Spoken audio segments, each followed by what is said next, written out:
Welcome to Born to Praise TV channel. We are created to give praise and worship.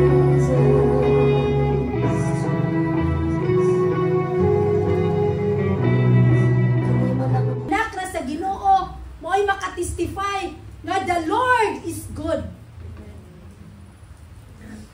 Only the son and daughters of the Lord only makatestify that the Lord is gracious. O sarang siyang makatabang bisan unsa pa ato pangayoon. If you remain in Jesus, if you remain in the word of Jesus, makapangayo ka bisan unsa. Una ato inumduman. Tanan nga mapangayoon nato mahatag kung magpabilin ta sa iyang gugma.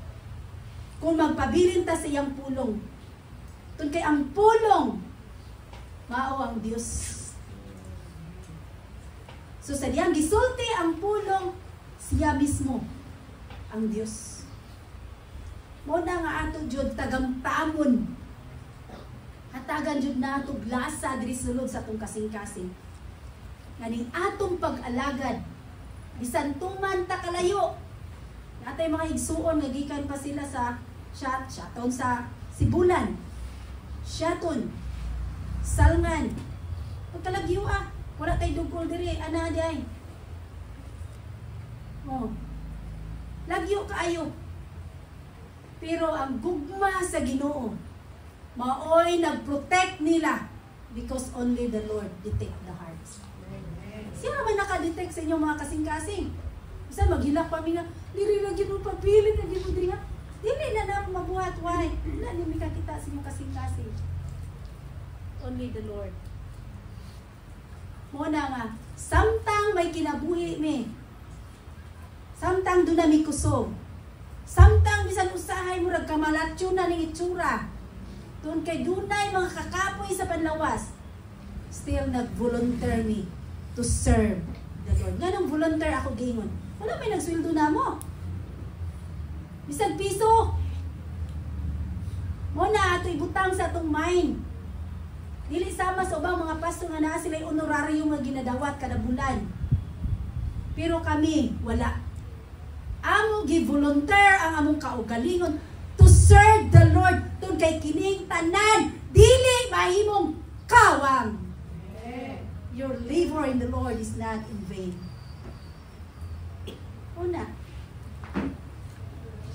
Una nga happy mi bisan tinuod. Sakit sa likod. You need to maintain. Pero kung gisuldihan mi siguro, kaingon ka nga, sige ikaw dila kay nan sabi na pud ka sa sweldo, di ba? Una nga kamo salamat sa Ginoo. Nganyo pud goy volunteer inyong kaugalingon sa atong mga church cleaning, sa atong mga repironon. Si Brad Ryan, bisan sakit sa kong kasing-kasing kayo makita na kung doon na siya trabahoon nga. Ang ayan, hatagan og ingana kadako kantida dili mi makahatag. Only the word of Jesus nga moingon nga ihatag ra gud to bisag wala na kay kwarta. Ihatag di mo follow ka sa iya. Mo listen ka sa command ni Lord. Doon kay nakakita si Lord siya gikinahanglan. Pero bisan daghan kay siya gigama dili ka kahatag. Wala man ingon si Lord. Daghan na dagi sa kwarta. Thank you Lord. Hallelujah. Ana. Why? Because si Lord mo'y nakakita sa kasing-kasing. Una nga kita, ilabi na music team. Dili mo magpa-snack. Usahay, mag-ingon ta nga, wala snack. Kung mag-general cleaning ta. Sakit ka isa kung kasing-kasing makadungong wala ta snack. The way we volunteer ourselves, tibuok la kinabuhi. Wala tayo maguna, dili ta maguna-una nga naa tayo mabalik sa atua. Diba? So kinahanglan ato i-volunteer because in that way, ato gigugma tinuray ang Ginoo. Kaya kung maguna-una, magpadungog, magugag, na snack, na ay bugnaw, mapugos ang akong kasing-kasing. Once mapugos imong kasing-kasing, dili na lagi ka ni Lord. Napugos na ka, kay tungod na kadungog ka. Right? So, importante nga, kana dyan gi-offer ni mo sama sa pag-offer ni Jesus Christ sa iyang sa pag-offer ni Jesus Christ sa iyang kinabuhi. Na wala siya nangita puli. Siya mismo naghatag willingly sa iyang kinabuhi para nata makabaton o kaluwasan, para nata mahinluan, para nata mabag-o. Sumaupod na sa atong pagkinabuhi. Ato ihatag atong kinabuhi. Serve ta ni Lord nga willing. Willing ta. Willing ta nga mag-use sa drum. Willing ta nga makita sa inyong dagway nga pus ganiya gakanta ta. Oh, happy day, happy day. Ang mga nawong sa gatugtog walay happy? Si Sheila ra ako nakita na happy kay Gasmine, pero mga nawong walay happy. Happy day gani, happy jud ka. It's because you worship the Lord your God. Bisan dili pa happy ang kanta. Kinahanglan ipakita nato nga nagmaya tato kay takos si Lord nga hatagan nato pagmaya sa atong pag-alagad. Bisan layo kay takapoy kay ta pag-abot dinhi nga hapit pa ta dagay na slide, hapit pa ta na unsa diha pag-abot diri. Dili nato ipakita nga goal atong nawong. Ipakita nato nga malipayon ta samtang nagsimba sa Ginoo. Atong palapakan si Lord. Glory to God. Hallelujah. Una nga hinigtugtog kinang maya jud na serve the Lord with gladness. Kinanglan do na jud kalipay. Kita mo na sa gatubang dinhi naapoy kalipay. Kusog katong pagpalakpak tun kay ato anang nagrima ang connection ni Lord diri sa ato. Highest praise ang atong ihatag ni Lord. Muna pinakanindot. Wala unsa pa na problema inyo gidiskasan sa imong bana dito sa inyong balay nga wala ko kabalo. Pag abot diri ay pakita ihatag na ni Lord tanan. Lord, I surrender all. Lord, ako i-rely nimo ni tanan. Sakit ka akong dugo, Lord, di ka dito sa balay. No, na-late na lang ako kay dagan pa mga kuti-kuti. Hapan Lord, ikaw magwagtang ni tanan sa daway nga naata unison prayer. Cry out to the Lord. Ayaw limitahi si Lord. Ihatag ni Lord tanan. Kay kitang tanan dili ta tanan buo nga nagsimba diri. Usay wala atong mga anak, usay wala atong bana. Pero kinahanglan buong-buo ang ato ang pag-honor sa Ginoo. Buo ang atong pagsimba sa Ginoo. So mao na siya ang pinaka-importante sa atong pagkinabuhi. Then ang atong mind kanunay hatagan nato responsibility.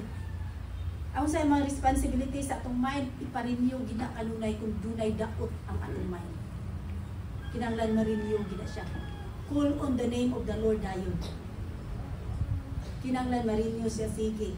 Kinahanglan ang atong mind na set kanunay sa mga butang nga dili makita.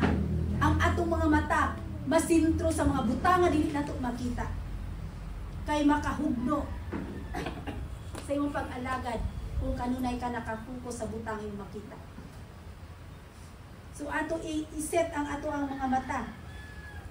Kinahanglan nato nga kanunay prepare ang ato ang kasing-kasing. Kung ato alagaran ang Ginoo, andamon nato ni siya kanunay. Sa panahon sa mga pag-ampo andamon, sa panahon nga magpagamit ka sa Ginoo andamon, sa panahon nga musimba ka andama ang imong kinabuhi. Kay kung dili na andam bisan naakad yan naglingkod, pwede kang kuhito ni Satan. Gawas. Unsa ko sa gawas? Muna ko ipabuhat nimo. Matuo po ka rin. Unsa sa imong pare ipabuhat nako. Pwede kang kuhiton. Tugiingon ana. Ang kaaway mo na be prepared sa imong pagkinabuhi, sa imong pag-alagad sa Ginoo. Kinahanglan ang ato ang mind dunay focus na siya ra gyud Lord, ikaw ra gyud Lord ang akong higugmaon. I offer my life to you, Lord. Kung si Lord gi-offer niya yang life diri nato as a living sacrifice, ato pod i-offer. Nagpakamatay si Lord Jesus para nato. So ato pod i-offer ang atong life, my dear brother and sister. Ato i-offer ang atong kinabuhi as a living sacrifice. Sa ato pa living sacrifice, kamatayon na. Andam ka magpakamatay para sa pag-alagad sa Ginoo. Yung sa schedule pa lang ganay mo, dili na kaandam, magpakamatay pa ka ha? Lisod na magaling ka sa imong schedule pag-arrange. Pagpakamatay pa ka sa Ginoo mo nang dili ka 100% makaserve. Wala ang ato karon importante nga buhaton samtang nadungga na to ang pulong sa Ginoo. Ato gyud siya i-priority. Priority gyud nato siya. Ato gyud siya unahon. Kinahanglan siya gyud. Iya gyud ang mapataas. Siya gyud mailhan. Siya gyud si Lord na gyud. Una nga anatong tanan kung asa ta gigamit ni Lord, ikalipay nga gigamit ka sa Ginoo. Ikalipay nga nagsimba ta sa Ginoo. Ikalipay nga ikaw gigamit ni Lord sa praise and worship, sa pag-use sa instrument, ikalipay na. Why? Tanagsaon kaayo. Muhikap si Lord sa tao nga ang ayan niyang gamiton. Talagsaon kaayo na. Muna nga, kung gitawag ka ni Lord na kay pulong, magunitan ninyo. Kung gitawag ka ni Lord nga mo-serve na kay pulong. Ang pagtawag ni Lord na ako, nga gigunitan ako, nga pulong niya, o verse, morag yun na ang John chapter, kanang remain in me and my words remain in me. Kung makapangayo ka, bisag kunsa, ihatag na ko. Daghan kaayo. Kung nahitabo, ang akong gipangayo sa Ginoo. Una mga igsoon, doon na kay gunitan. O sa iyong paggunit ni Ana, mauna ka na i-testify kay Lord. Doon kay siya, ay magyatagan sa tibok ni mong kinabuhi. Una nga, sa atong conclusion, igugmaa ang Ginoo sa tibuok ni mong kasing-kasing. Sa tibuok ni mong una-una. Kung ayaw itugot na mauni kanunay magpatigbabaw, ayaw sumpay sa kalibutan na mauni magpatigbabaw. Kaya kung mauni yung patigbabaw, musulod dira ang garbo. Musulod diha mo dako ng imong ulo. Pagkadako sa imong ulo, niya kay ang imuang gamit diri ni Lord, dili man dako ulo. So dili ta mo tuo, mo na nga kinahanglan kani. Ato'y patigbabaw sa kamay mo. Ato'y patigbabaw. Kung saan naa diri, dunay kalumo. Dunay humility. Tungkol kay mao nang kinaiyan ni Jesus. Humility. Pagka mapaubsana, bisag giunsa na kag sulti, bisag dili nimo problema, ikaw gimong problema, still thank you Lord. Glory to God. Still we will serve you because dili na ako, kundi ikaw na naa sa among kinabuhi. Nga gikinahanglan mo baro samtang nagapaabot kami sa imong pagbalik. Una mga igsuon, ang ato ang journey ni kalibutana ni atong biyahe dili perfect. Walay perfect diri nga pag kinabuhi adlaw-adlaw.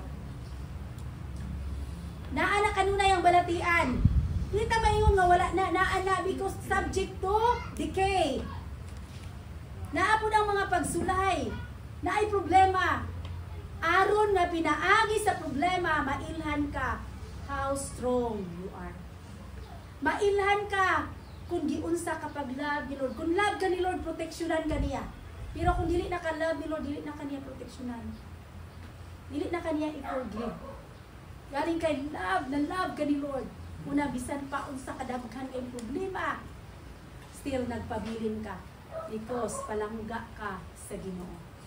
Dili mo malipay, ana? Palangga mo sa Ginoo? Yeah.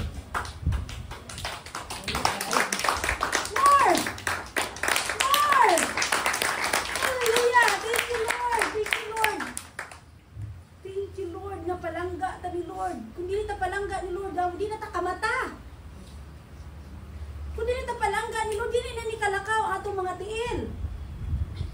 Tungod kay palangga kay ta ni Lord, mo na giyatagaan ta niya pulong.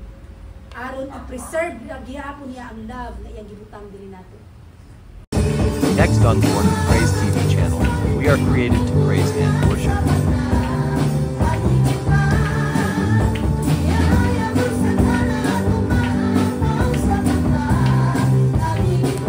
Thanks for watching. Please don't forget to share, subscribe and like for more uploads and updates.